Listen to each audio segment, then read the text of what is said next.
नमस्कार, कैसे हैं आप सब? आप सबका स्वागत है किरण शिक्षार्थी मंच पर। और लास्ट हमने किया था पेज नंबर 259 और आज हम शुरू करेंगे 260 से।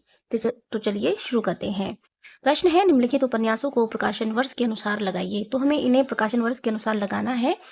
तो इसमें जो सही ऑप्शन है वो है बी, त्यागपत्र, नदी के द्वीप, मेरी मेरी तेरी उसकी बात, खंजन नयन। और इसमें सही क्रम यही है। अब इसकी व्याख्या को हम देखेंगे। यहाँ पर उपन्यास है, प्रकाशन वर्ष है, उपन्यासकार है और जन्म निधन वर्ष है। त्यागपत्र है 1937 ईस्वी, जैनेन्द्र कुमार, और इनका समय है 1905 से 1988। नदी के द्वीप 1951 ईस्वी, अज्ञेय 1911 से 1987।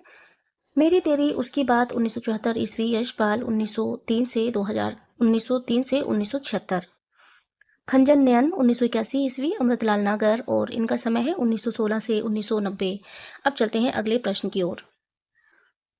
प्रश्न है, जन्मकाल के अनुसार निम्नलिखित कवियों का सही अनुक्रम है। बिहारी, चिंतामणि, भूषण, मतीराम। तो इसमें सही क्रम यही है, बिहारी, चिंतामणि, भूषण, मतीराम। और इसकी व्याख्या अब हम देख लेते हैं। यहाँ पर रीतिकालीन कवि है, जन्म निधन वर्ष है। बिहारी 1595 से 1663, चिंतामणि 1609 से 1685, भूषण 1613 से 1715, मतीराम 1617 से 1701। अब बढ़ते हैं आगे। अगला प्रश्न है, भगवती चरण वर्मा के निम्नलिखित उपन्यासों का प्रकाशन वर्ष के अनुसार सही अनुक्रम है। टेढ़े मेढ़े रास्ते, भूले बिसरे चित्र, सामर्थ्य और सीमा, सीधी सच्ची बात। तो इसमें सही क्रम यही है, टेढ़े मेढ़े रास्ते, भूले बिसरे चित्र, सामर्थ्य और सीमा, सीधी सच्ची बात। तो अब इसकी व्याख्या को हम देख लेते हैं।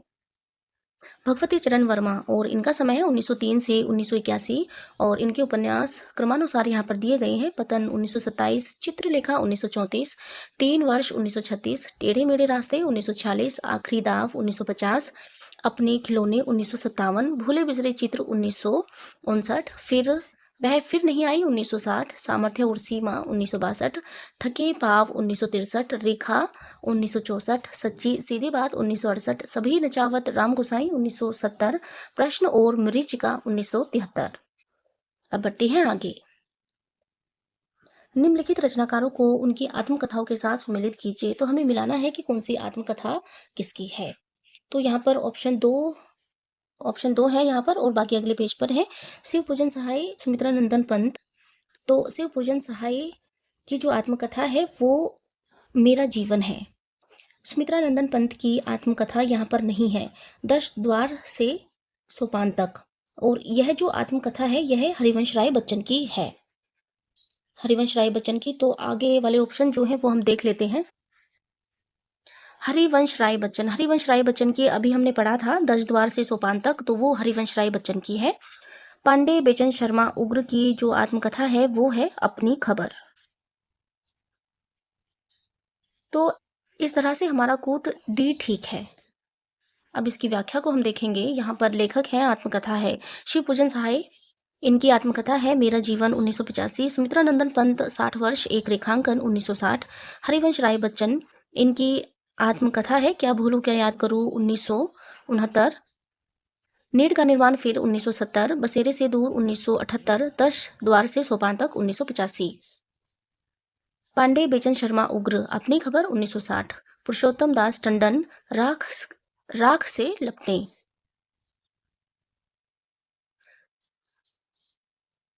अब देखते हैं अगले प्रश्न को। प्रश्न है, निम्नलिखित आलोचकों को उनके ग्रंथों के साथ सुमेलित कीजिए। नंद दुलारे वाजपेयी का जो ग्रंथ है वो है हिंदी साहित्य 20वीं शताब्दी। लक्ष्मीकांत वर्मा का है नई कविता के प्रतिमान। रामविलास शर्मा का है निराला। विजय देव नारायण शाही का आलोचना ग्रंथ है वो है जायसी। तो हमारा कोट सी ठीक है। अब इसकी व्याख्या को हम देखेंगे।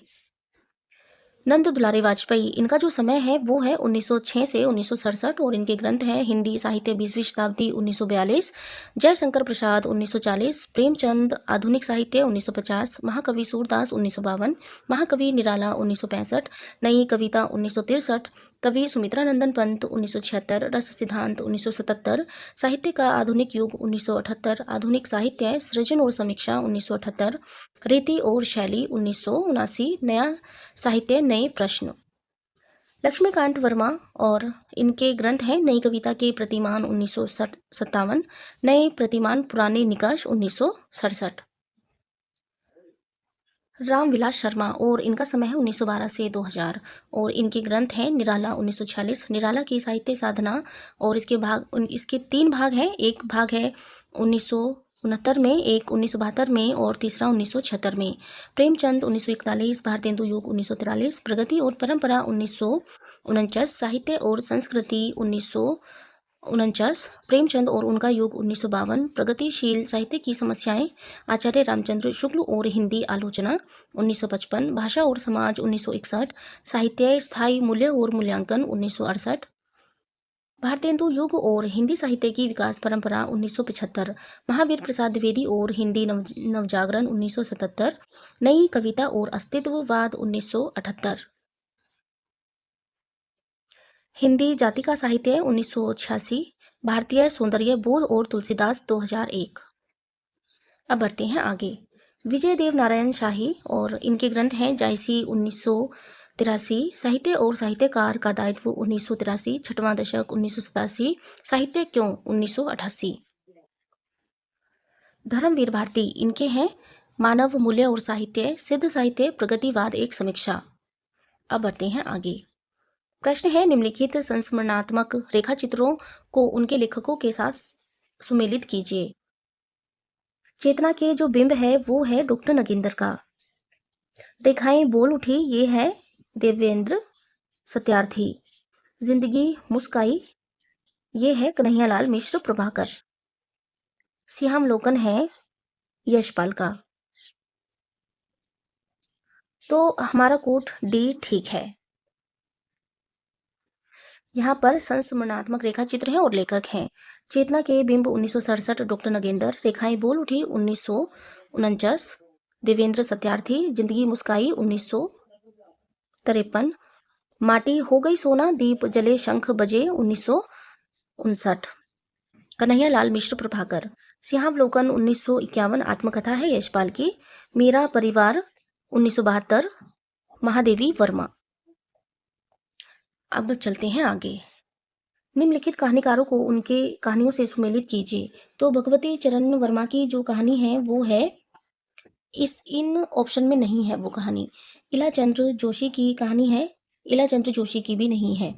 तो पहले इनको देख लेते हैं। पिंजरा, भगवती चरण वर्मा की कहानी है दो बांके। इलाचंद्र जोशी की कहानी है दीपावली और होली।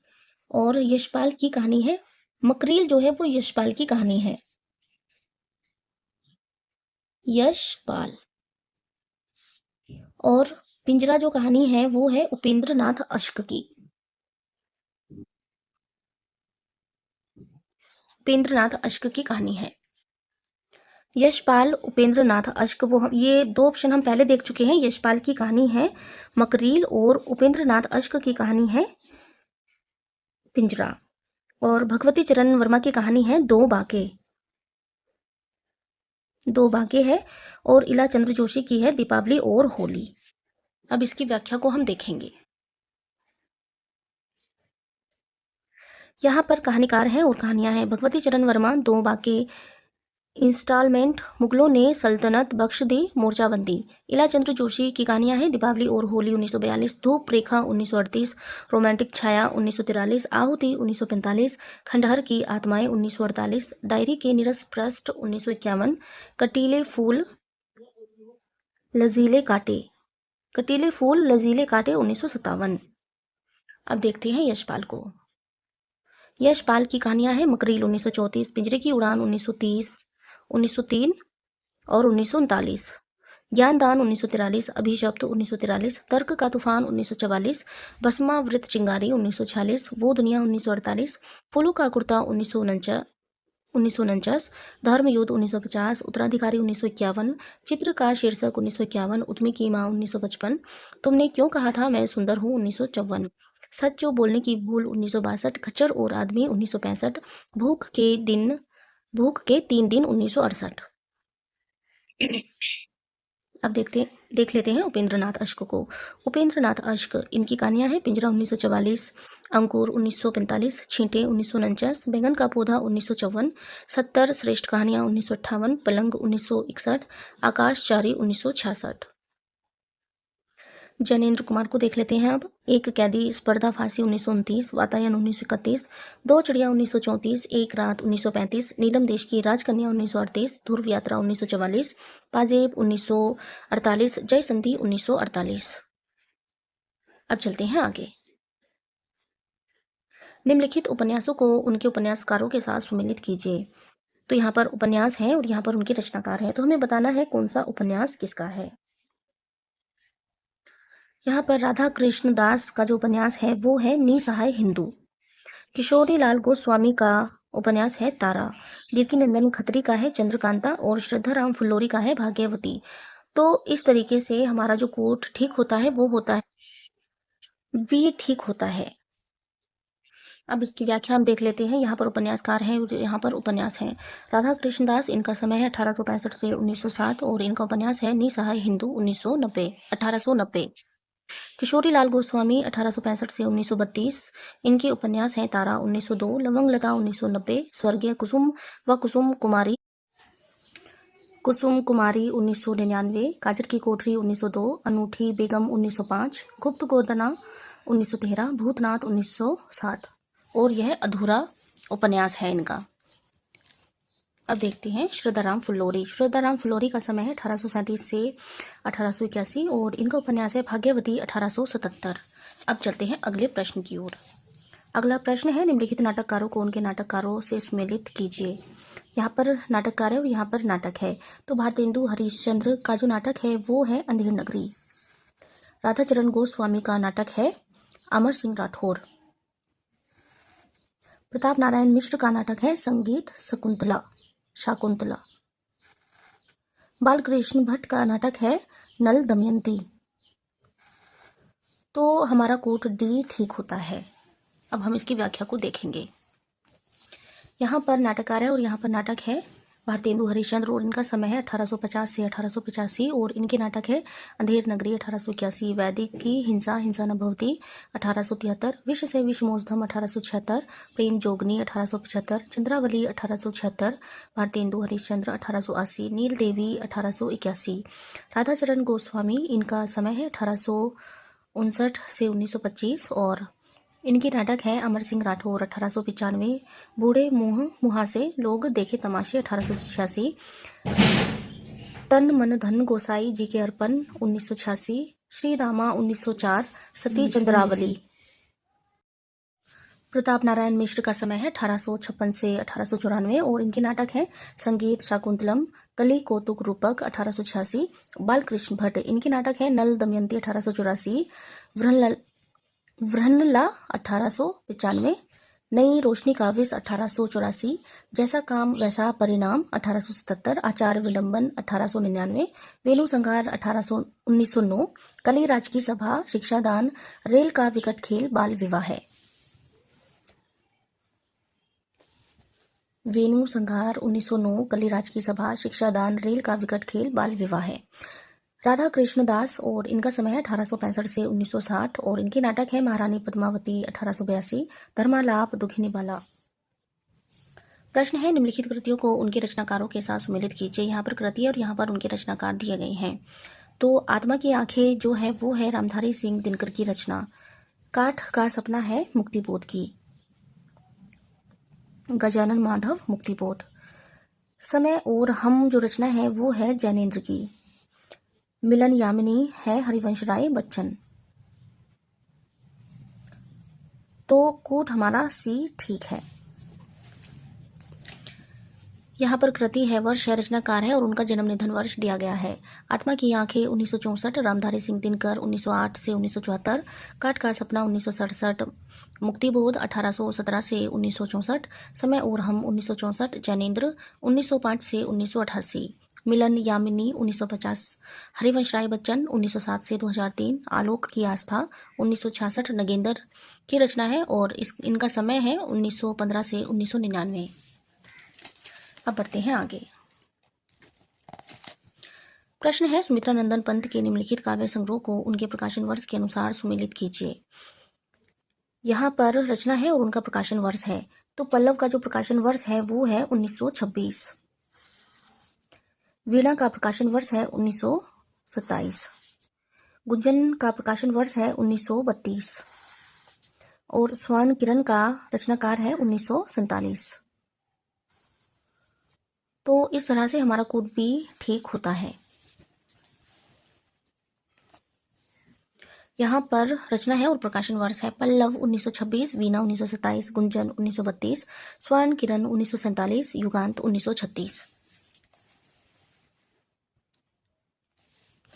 अब यहाँ पर है निम्नलिखित पत्रिकाओं को उनके प्रकाशन स्थान से सुमेलित कीजिए। तो यहाँ पर पत्रिकाएं हैं और यहाँ पर उनका प्रकाशन स्थान है। तो आनंद कादम्बनी जो है वो मिर्जापुर से प्रकाशित होती थी। ब्राह्मण पत्रिका का जो स्थान है वो है कानपुर। हिंदी प्रदीप का है इलाहाबाद प्रयाग यानी प्रयागराज। उचित वक्ता का है कलकत्ता। तो इस तरह से हमारा कोड डी ठीक होता है। इस क्लास में इतना ही। आगे के प्रश्न हम देखेंगे अगली कक्षा में। धन्यवाद।